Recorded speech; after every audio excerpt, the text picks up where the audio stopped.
Sosoknya tuh kayak lelembut, tapi dia punya binatang peliharaan yang bentuknya tuh manusia, tapi bukan manusia.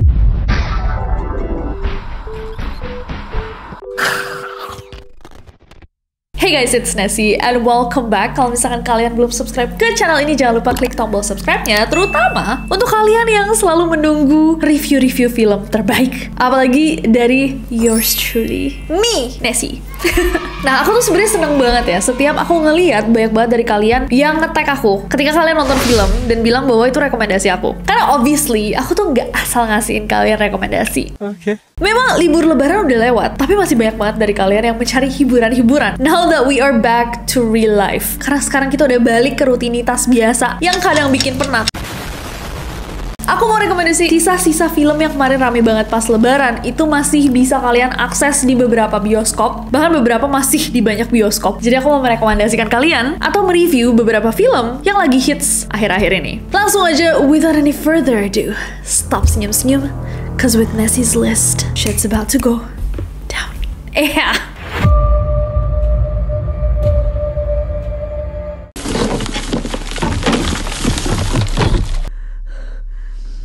Yang pertama, aku harus mulai dengan Siksa Kubur.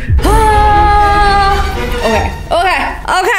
Kalau misalkan aku harus rekomendasiin kalian satu film yang jangan di skip di bioskop, terutama kalau misalkan ada yang di IMAX, go see Siksa Kubur by Joko Anwar. Mungkin beberapa dari kalian kayak Nessie mungkin bias kah? Ya mungkin aku bias. Tapi kalau film bagus, ya film bagus. Tapi kalau misalkan film horor yang bagus, aku tuh ngerasa kayak ada passion di mana aku harus mengasih tahu semua orang bahwa film itu bagus. Hal yang sama aku merekomendasikan semua orang A Haunting of Hill House, Bly Manor, Fall of the House of Usher. Aku ngerasa Siksa Kubur ini fresh banget untuk didiskusikan. Jadi, teori-teori yang muncul setelah film ini menjadi bagian dari funnya nonton film Siksa Kubur. Kalau misalnya kalian mengapresiasi sinematografi, filmografi, casting, sampai scoring, sound, dan lagu yang ada di film, menurut aku, film-filmnya Kak Joko Anwar, terutama semakin kesini, semakin baik. Di luar itu, I really enjoy the storytelling. Menurut aku, storytellingnya sangat baik, tapi aku juga setuju sama kalian-kalian yang bilang, aku habis nonton sama sekali gak ngerti, cuman ngangong-ngangong, masih bingung beberapa hari setelah nonton. Makanya aku rekomendasiin kepada kalian teroris yang emang suka overthinking dan mendiskusikan hal-hal yang bikin kalian stres. Alur filmnya sangat menarik, topik-topik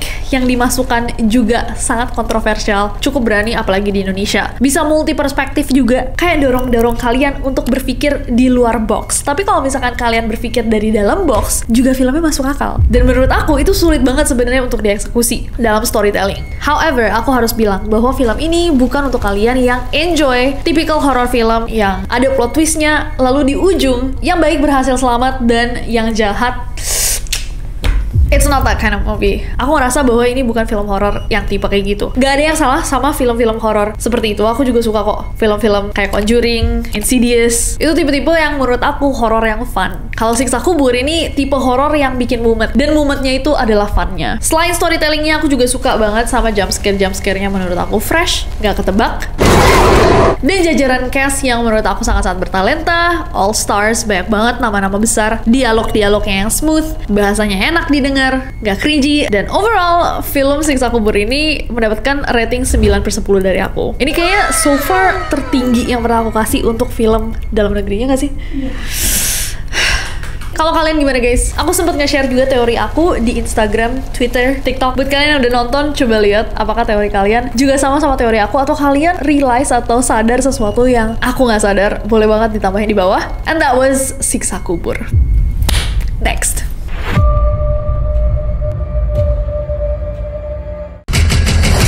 뭐가 나왔다고 거기서 겁나 험한 게. Next apa? Exhuma, oh my god. Oke, tadi aku bilang kan kayak kalau ada satu film gitu, enggak deng. Ini juga masuk ke list kayak kalau ada satu film yang kalian jangan skip Exhuma. Lah gimana sih Nasi? Ya enggak gimana. Kita harus 2-3 orang gimana. Iya enggak gimana. Suka-suka aku karena ini list aku. Sulit ya jadi neroris, tapi Exhuma, apakah menurut aku film horor yang menurut aku nggak horor tapi bagus? Nggak horor gimana? Jadi kalau aku ditanyakan apakah Exhuma seram, menurut aku sama sekali nggak. Kayaknya hampir tidak ada jump scare yang bikin aku loncat di kursi aku. Tapi secara film, menurut aku ini film yang sangat cantik. film ini bukan horor. Menurut aku, kekuatannya Exhuma ada di storytellingnya. Selain storytelling, dia juga sangat apik dalam menjual sejarah, urban legend, kepercayaan lokal yang dibungkus dengan packaging luar biasa bagus. Filmografinya, sinematografinya, castingnya, scoring lagu dan sound effects-nya, sampai CGI-nya menurut aku efeknya bagus banget. Nah, tadi aku lupa bilang, kalau misalkan dibandingkan sama Siksa Kubur, the only thing yang menurut aku kurang dari Siksa Kubur itu adalah CGI-nya. Jadi kayak di bagian belakang tuh ada semacam monster yang aku gak akan kasih spoiler ya, tapi kayak ada semacam monster atau makhluk yang muncul yang menurut aku kurang realistis, malah kelihatannya kayak kartun atau animasi yang keren, bukan menyeramkan, karena kurang realistis. Tapi di Exhuma, kalian sampai lupa bahwa itu dibikin pakai CGI. Sangat-sangat seamless, sangat-sangat bagus. Dengan jajaran cast yang walaupun aku kurang kenal ya dengan aktor-aktor Korea, ini adalah nama-nama besar by the way yang udah ada di film-film atau K-drama besar. Muka-mukanya familiar, tapi aku nggak tahu nama-namanya. But what I do know, yang aku tahu adalah mereka bisa acting. Bagus banget, aku rekomendasiin Exhuma. Bener! Jadi, Exhuma ini juga memunculkan sebuah teori konspirasi, atau bukan teori konspirasi, jatuhnya kayak orang-orang yang mempertanyakan tanpa memberikan spoiler. Jadi, storyline di Exhuma ini ada yang bergesekan dengan sejarah penjajahan Jepang di Korea. Karena Indonesia juga sempat dijajah sama Jepang, orang-orang pada bertanya-tanya, apakah hal yang terjadi di Exhuma, sesuatu yang ditanamkan, yang nanti kalian juga tahu kalau misalnya kalian nonton, itu juga ditanamkan di Indonesia. Dan sebenarnya diskusi itu bikin film ini juga lumayan jadi lebih menarik. Tapi lagi-lagi guys, kalau misalkan kalian expect ini film dukun mengerikan, kalian mungkin akan kecewa. Karena pas aku keluar dari bioskop aja kan aku kayak biasa kan, orang kepo. Aku tuh selalu memata-matai dan mendengar orang-orang yang berdiskusi di jalan keluar teater tuh. Jadi kalau kita nonton bareng jangan pernah ajak aku ngomong, karena itu adalah waktu aku memata-matai diskusi-diskusi orang-orang lain. Gak ada satupun yang aku denger kayak ih serem banget ya gitu, gak ada. Bahkan yang aku denger tuh malah kayak sumpah gak serem filmnya. Bagus sih, bagus banget, bagus tapi gak serem lah. Apa tuh? Dukun kok ganteng. Setuju lagi, gitu. Tapi tetap recommended. Next.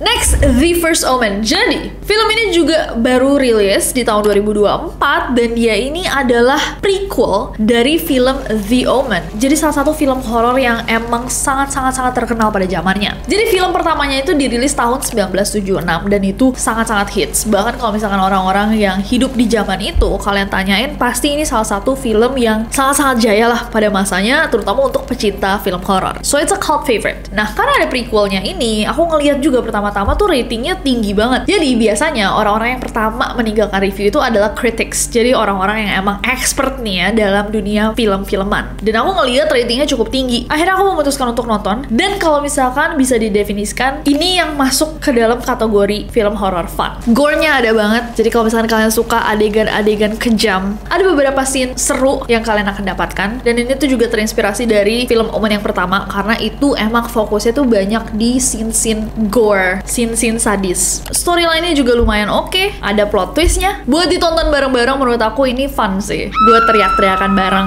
Tapi secara stand alone ya, untuk film ini berdiri sendiri. Kalau misalkan kalian nggak pernah nonton The Omen yang pertama tahun 1976 atau remake-nya di 2004, akhirnya bakal bikin kalian rada kayak kentang banget, kena tanggung. Tapi kalau untuk seru-seruan, horor-horor asik, menurut aku oke banget. Merinding-merinding disco dengan pengambilan gambar yang terkadang tuh lumayan menarik loh di film ini. Aku masih rekomendasiin buat ditonton bareng-bareng. Bahkan kemarin kan aku nonton di Solo dan ada adik aku Naznin, dia malah suka banget film ini, kayak seru banget filmnya. Tapi menurut aku dia nggak bisa dipercaya karena dia tidur pas Exhuma, jadi nggak valid. Next.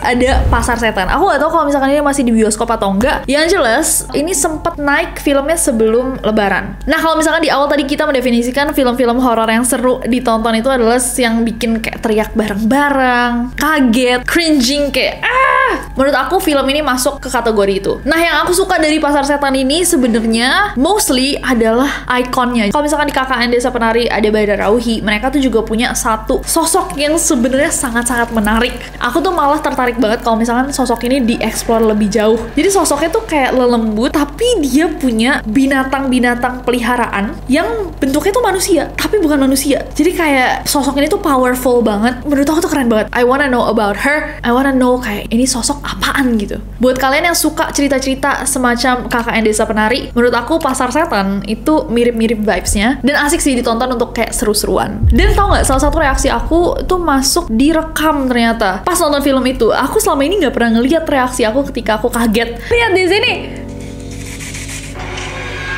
Apaan tuh? Apaan tuh?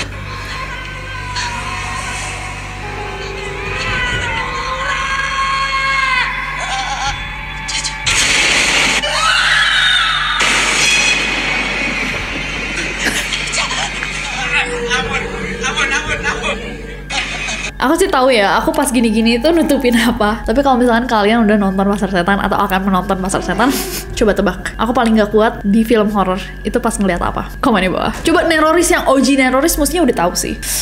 Next. Ayu sing wis suweng tak enteni.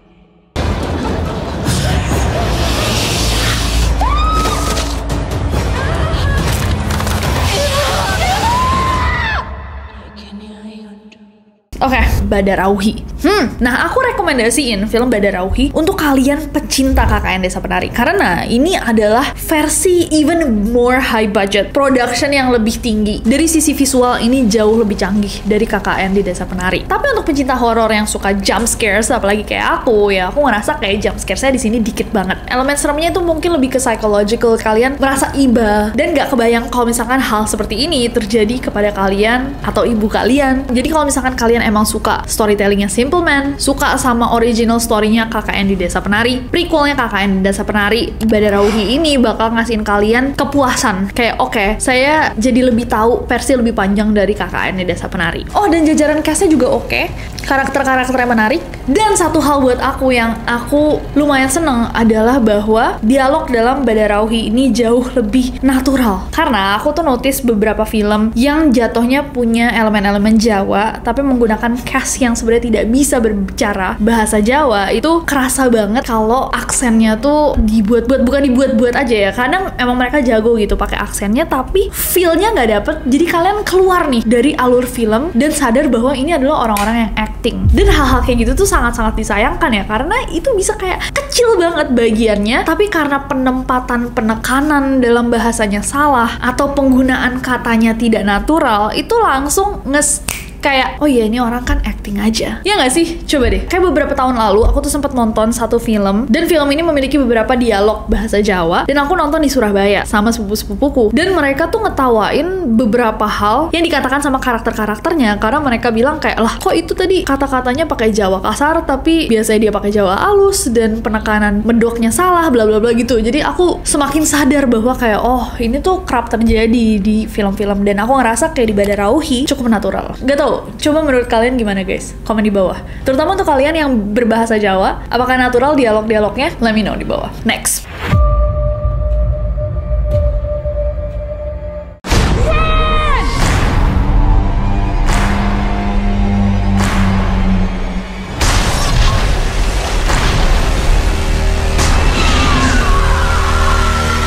Oke, kayaknya aku udah ngomong selama 40 jam. Kayak udah mulai kering. Kayak udah mulai seret-seret gitu. Terakhir aja, sebelum kita selesaikan video kali ini, sebelum nanti review-review lainnya di kemudian hari, aku mau rekomendasiin kalian. Jadi salah satu film horor yang aku suka, itu baru aja masuk ke Netflix. Nope, karyanya Jordan Peele. Kalau kalian belum pernah nonton, tonton itu, karena udah ada di Netflix. Such a fun horror thriller yang bikin kalian mikir juga. Dan plot twistnya sangat-sangat fresh. Oke, itu aja. Terima kasih semuanya yang udah nonton video ini. Semoga film-film yang aku review bisa menemani kalian kalau misalkan kalian lagi suntuk. Film apa lagi yang harus aku review atau masukin ke list ini sebenarnya? Coba komen di bawah. Dan aku selalu mengupdate, ada highlight aku di Instagram @nancyjudge. Kalau misalkan kalian mau review-review film lainnya, nanti request aja di DM aku dan aku review, masukin ke highlight itu. Oke, thank you semuanya. Jangan lupa subscribe karena aku gak sabar untuk ketemu kalian lagi. Bye-bye.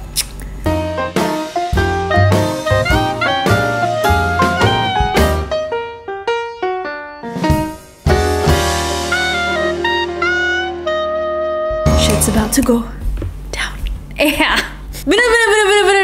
1993. 1976 betul. Ih, kok aku tahu sih? Serem banget. Aku dendam pas dia bilang, "Ah, gak seru Exhuma." Aku aja ketiduran. Pengen aku cekek.